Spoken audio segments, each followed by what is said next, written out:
अगर आप इस चैनल पर नए हैं और ये कहानी आप पहली बार देख रहे हैं तो इसके पिछले पार्ट्स को मिस ना करें और सबसे पहले उन्हें जाकर देखें, वरना ये कहानी आपको समझ में नहीं आएगी।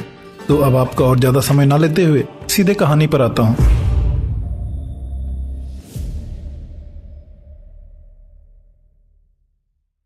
समीक्षा के ऐसे अचानक आ जाने से गायत्री देवी अचकचा गई थी। कुछ नहीं बेटा, कोई बात नहीं छुपा रहे हैं हम।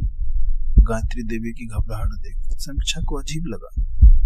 इतना तो उसे समझ में आ गया था कि ऐसी कोई बात उससे जुड़ी थी जिसे लेकर उसके माँ बाप परेशान थे और उसे बताना नहीं चाह रहे थे। समीक्षा ने चौंकते हुए कहा, अगर कोई सच्चाई नहीं है तो आपने अभी ऐसा क्यों कहा कि आप मुझसे कुछ छुपा नहीं रहे? मैंने तो ऐसा कुछ नहीं कहा कि आप मुझसे कुछ छुपा रही हो। महंत राजेश्वर पुरोहित ने इशारे से गायत्री देवी को सामान्य होने को कहा और मुस्कुराते हुए समीक्षा की तरफ देखने लगे। अरे बेटा, तुम्हारी माँ ने तो मेरा सरप्राइज का गला ही घोट दिया। समीक्षा और गायत्री देवी दोनों ही आश्चर्य से राजेश्वर की तरफ देखने लगी। राजेश्वर गायत्री देवी और समीक्षा की ओर देखते हुए बोले, अरे बाबा, ठीक ही तो कह रहा हूं मैं। तुम्हारा जन्मदिन आ रहा है ना, उसके लिए मैंने कुछ सोच रखा था, उसी पर बात कर रहा था तुम्हारी माँ से अभी, पर तुम्हारी माँ से ये सच्चाई भी छुपाई नहीं गई। ये सुनकर समीक्षा के चेहरे पर एक प्यारी सी मुस्कान आ गई। वह जोर से हंसते हुए अपने पिता के गले लग गई। आप दोनों भी ना कमाल करते हैं, ऐसे बिहेव कर रहे थे जैसे मेरी जान को खतरा हो।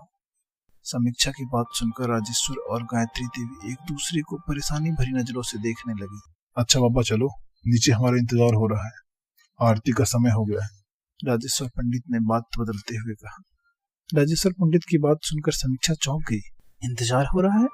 मतलब क्या अब भी वही आरती करते हैं? राजेश्वर मुस्कुराए और सिर हिलाकर हाँ में जवाब दिया और फिर सभी आरती के लिए नीचे चले गए। नीचे भगवान शिव की प्रतिमा के सामने आरती का थाल लेकर एक बुजुर्ग इंसान पूजा कर रहे थे। सभी उनके पीछे हाथ जोड़कर खड़े हो गए। यह इंसान कोई और नहीं, समीक्षा के दादाजी सिद्धेश्वर पुरोहित थे।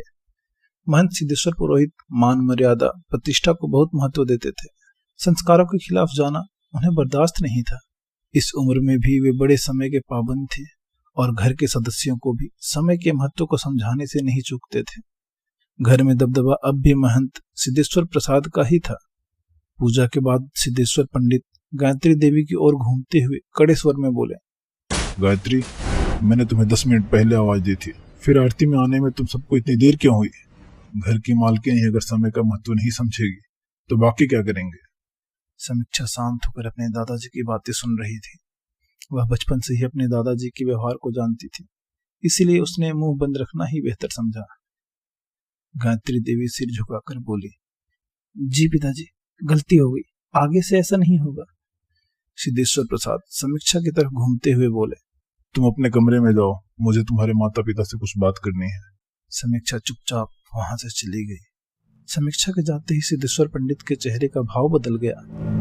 जहां अभी उनका चेहरा कठोर लग रहा था, वहीं अब उनके चेहरे पर फिक्र ही फिक्र नजर आ रही थी।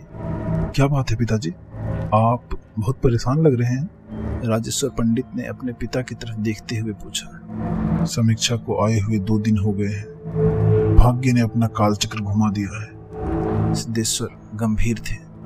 आपकी बात का क्या मतलब है पिताजी, मैं कुछ समझी नहीं। गायत्री देवी ने परेशान स्वर में पूछा।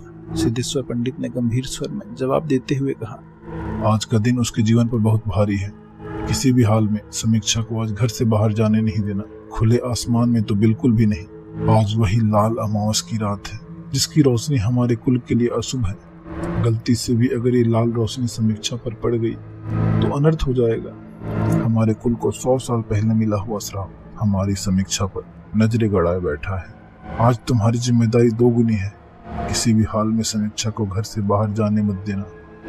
दादाजी की बातें सुनकर गायत्री देवी और राजेश्वर के चेहरे का रंग उड़ गया था। सच्चाई तो उन्हें पहले से ही पता थी। गायत्री देवी ने सिर हिलाकर जवाब दिया, जी पिताजी। सुबह से घर में पूजा पाठ का माहौल बना हुआ था ताकि समीक्षा के जीवन पर कोई खतरा न आ पाए। गायत्री देवी यह सब सुनने के बाद बहुत घबरा गई थी। अपनी बेटी को लेकर अंदर ही अंदर टूट गई थी। उनकी आंखें भर आई थी। वह अपने कमरे में भागकर चली गई और फूट फूट कर रोने लगी।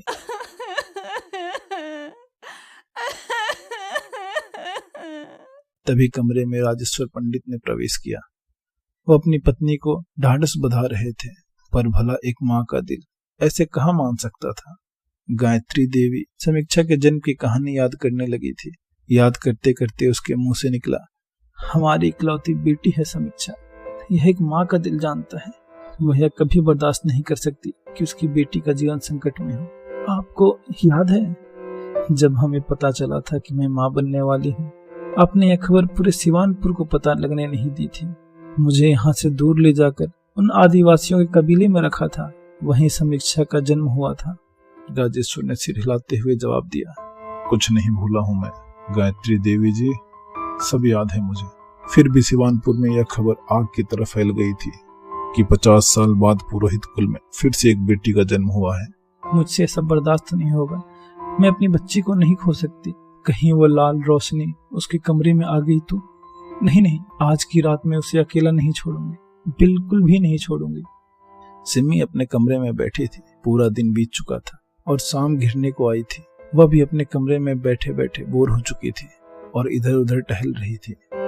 आज उसका मन कहीं बाहर घूमने को हो रहा था, पर गायत्री देवी ने साफ साफ मना कर दिया था।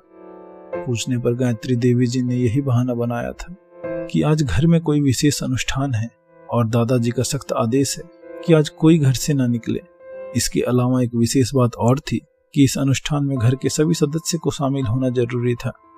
इसका मतलब था कि उसके बड़े और छोटे चाचा गिरधर और मनोहर पंडित और उनकी फैमिली भी आने वाली थी, यानी कि वह अपने चचेरे भाई बहन मानस, राज, कुहू और दिव्या से भी मिल सकती थी। सिमी बचपन से ही अपने भाई बहनों के साथ काफी घुली मिली हुई थी। बचपन में वे जब भी मिलते खूब धमा चौकड़ी करते। मानस और राज तो अपनी बहन पर जान छिड़कते थे, पर अफसोस वे ज्यादा समय साथ नहीं रह पाए। सिमी की दोनों चाचियां देवयानी और कल्याणी सगी बहनें थीं।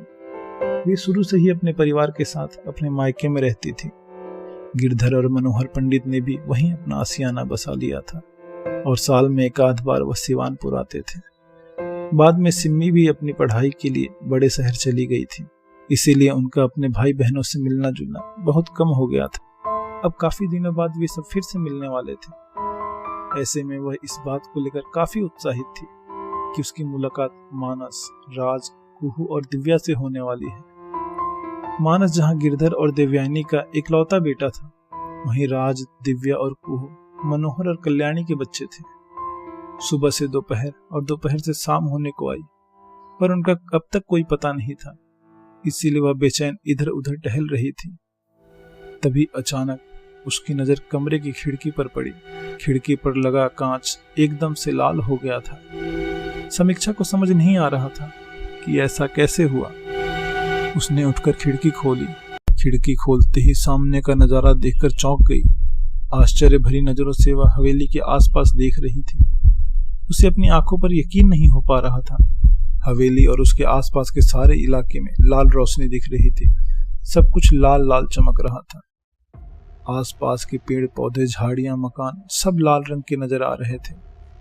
बहुत खोजने पर भी समीक्षा को उस लाल रोशनी का स्रोत दिखाई नहीं पड़ रहा था। अरे यह क्या, यह कैसी लाल रोशनी है? ऐसा लग रहा है मानो किसी लाल सागर ने पूरी हवेली को ढक दिया हो, पर यह कैसे संभव है? आज की रात तो अमावस की रात है। सिम्मी खिड़की के थोड़े करीब आ गई और बाहर की तरफ बिखर रही वो लाल रोशनी उसके शरीर पर भी पड़ने लगी। उसका पूरा शरीर लाल दिखने लगा।